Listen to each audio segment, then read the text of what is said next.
Episode की starting में हमें यान फैमिली का माउंटेन दिखाया जाता है जिसके ऊपर से एक झरना बह रहा होता है और उस झरने के नीचे कई लोग ट्रेनिंग कर रहे होते हैं।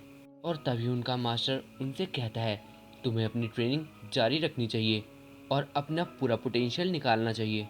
और उनका मास्टर भी कोई आम इंसान नहीं होता क्योंकि हमें दिखाया जाता है कि वो भी वाटर पर खड़ा हुआ होता है, जिससे साफ पता लग रहा होता है उसमें भी कुछ पावर्स हैं। और वो कहता है अपना ध्यान एक भी सेकंड के लिए भटकने मत दो। और वो उन लोगों को ट्रेनिंग करने के लिए और मोटिवेट करता है और वो सब उसकी बात सुनकर अच्छे से ट्रेनिंग करने लगते हैं। काफ़ी देर ट्रेनिंग करने के बाद उनका मास्टर उन बंदों से कहता है आज के लिए इतना काफ़ी है, अब तुम सब अपने अपने घर जा सकते हो और आराम करो। और तभी उन ट्रेनिंग करने वालों में से एक बंदा मास्टर से कहता है क्या हमने लेडी के लिए एक अच्छा आदमी ढूंढ लिया है? कल हेवनली फायर सेक्ट अपना मैरिज प्रपोजल लेके यहाँ पर आ जाएंगे और वो हमें इस शादी के लिए फोर्स ज़रूर करेंगे, तो क्या हम इसके लिए तैयार हैं? और उनका मास्टर कहता है ये पूरा रीजन यान फैमिली का है, तो कोई ऐसा जो यान फैमिली से बिलोंग ना करता हो वो उसको ढूंढना काफ़ी ज़्यादा मुश्किल है। और ये सुनकर वो बंदा मन में कह रहा होता है जब heavenly fire sect young lady को यहाँ से ले जाएंगे तो यहाँ सबसे ज़्यादा स्ट्रॉन्गेस्ट बंदा मैं हूँगा। और वहीं दूसरी तरफ वो बाकी बंदे मास्टर की ये बातें सुनकर कह रहे होते हैं कि हमने अभी तक कोई आदमी नहीं ढूंढा जो लेडी से शादी कर सके, आखिर ये इतना मुश्किल क्यों है? गॉड प्लीज़ हमारी मदद करो। और तभी उन्हें माउंटेन के ऊपर से एक आवाज़ आती है किसी के चिल्लाने की। और जैसे ही वो ऊपर देखते हैं तो हमें दिखाया जाता है कि माउंटेन से एक बंदा गिर रहा होता है और वो बंदा बिल्कुल उनके पास आकर ही गिरता है। और उसे देखकर वो सभी बंदे काफ़ी ज़्यादा हैरान हो जाते हैं।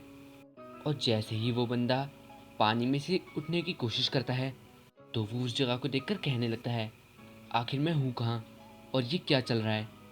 और उस लड़के को देखकर वहाँ के बाकी बंदे उसे काफ़ी अलग नज़रों से देखने लगते हैं और कहते हैं दिखने में ये ज़्यादा बुरा नहीं है, अगर हम इसे थोड़ा बहुत तैयार कर दें तो ये हेवनली फायर सेक्ट के खिलाफ हमारे काम आ सकता है।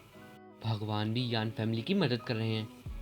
और उन सबको ऐसा देखकर वो बंदा काफ़ी ज़्यादा डर जाता है और कहता है ये क्या है, क्या मैं सपना देख रहा हूँ?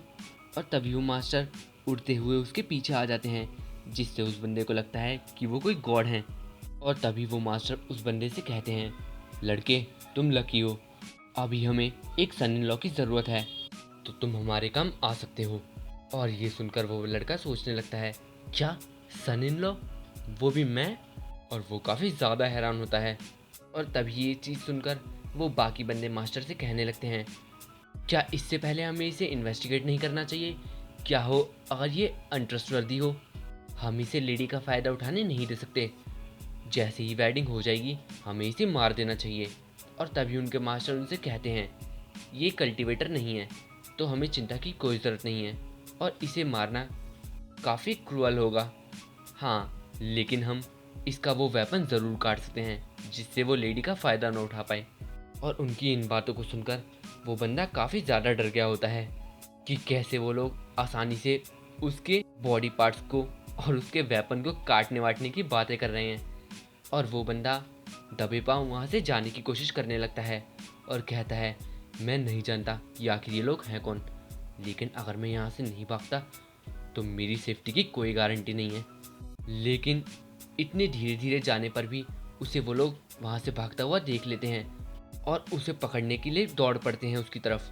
और वो बंदे इतने सारे होते हैं कि वो लड़का उन सब से बच ही नहीं पाता और वो सभी एक साथ उस पर टूट पड़ते हैं और उसे मारने पीटने लगते हैं। और कुछ देर मारने के बाद वो उसे रस्सियों से बांध देते हैं जिससे कि वो फिर से भागने की कोशिश भी ना करे। इसके बाद हमें यान फैमिली का हॉल दिखाया जाता है जहाँ उस बंदी बनाए हुए बंदे को फेंका हुआ होता है। और मास्टर उससे कहते हैं अब जब हमने इसे ढूंढ ही लिया है तो हमें उस फेक वेडिंग की प्रिपरेशन करनी चाहिए जिससे हम हेवनली फायर सेक्ट को धोखा दे सकें। और तभी एक बंदा दौड़ता हुआ उनके पास आता है और कहता है बुरी खबर है मास्टर, हेवनली फायर सेक्ट के लोग यहाँ पर पहुँच ही चुके हैं। और ये सुनकर मास्टर कहते हैं क्या वो इतनी जल्दी आ गए? और दूसरा बंदा मन में कहता है आखिर वो यहाँ आते क्यों नहीं, क्योंकि मैंने उन्हें बता दिया था इस शादी के बारे में। और तभी मास्टर बाकी सबको ऑर्डर देते हुए कहते हैं, लेडी को बुलाओ, हमें इस वेडिंग के लिए प्रिपरेशन जल्दी से जल्दी करनी होगी। हेवनली फायर सेक्ट के लोग यहाँ पर कभी भी पहुँचते ही होंगे। और तभी वो बंदी बनाया हुआ बंदा चिल्लाता हुआ कहता है, आखिर तुम मेरा ओपिनियन कब पूछने वाले हो। और तभी मास्टर अपनी स्वॉर्ड निकाल कर उसके सामने रख देते हैं, जिससे उस बंदे की फट जाती है। और वो कहता है, नहीं नहीं, उसकी कोई ज़रूरत नहीं है। और मास्टर बाकी बंदों को ऑर्डर देते हैं और कहते हैं ब्राइडल चैम्बर को सजा दिया जाए और हॉल को भी, हम ये शादी अभी के अभी करने वाले हैं। और इसके बाद वो सभी बंदे सजावट में लग जाते हैं और उस बंदी बनाए हुए बंदे को एक चेयर पर बिठा दिया जाता है। और वो बंदा मास्टर से कहता है, तुम अपनी लेडी की शादी मुझसे कराने के लिए काफ़ी ज़्यादा इम्पेशेंट हो, क्या तुम्हें डर नहीं कि अगर मैं उसके साथ सो गया तो। और मास्टर हंसते हुए कहते हैं, तुम कचरे से बढ़कर कुछ नहीं, तुम जैसे 100 भी मिल जाएं तो भी तुम हमारी लेडी का मैच नहीं हो।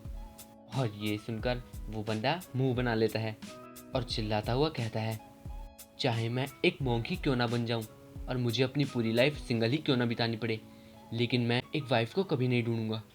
और इसके बाद हमें वो लेडी दिखाई जाती हैं जो कि उस हॉल में एंटर करती हैं। और उस लेडी को देखकर वो बंदा उनकी ब्यूटी पर लट्टू हो जाता है और कहता है, ये तो काफ़ी ब्यूटीफुल हैं। और उसकी वो पिछली बातें सुनकर एक बंदा उसकी गर्दन पर तलवार रखकर कहता है, तो लड़के तुम क्या कहने वाले थे अभी। और वो बंदा कहता है, मैं तो ये कहने वाला था कि मैं आज शादी ज़रूर करूँगा।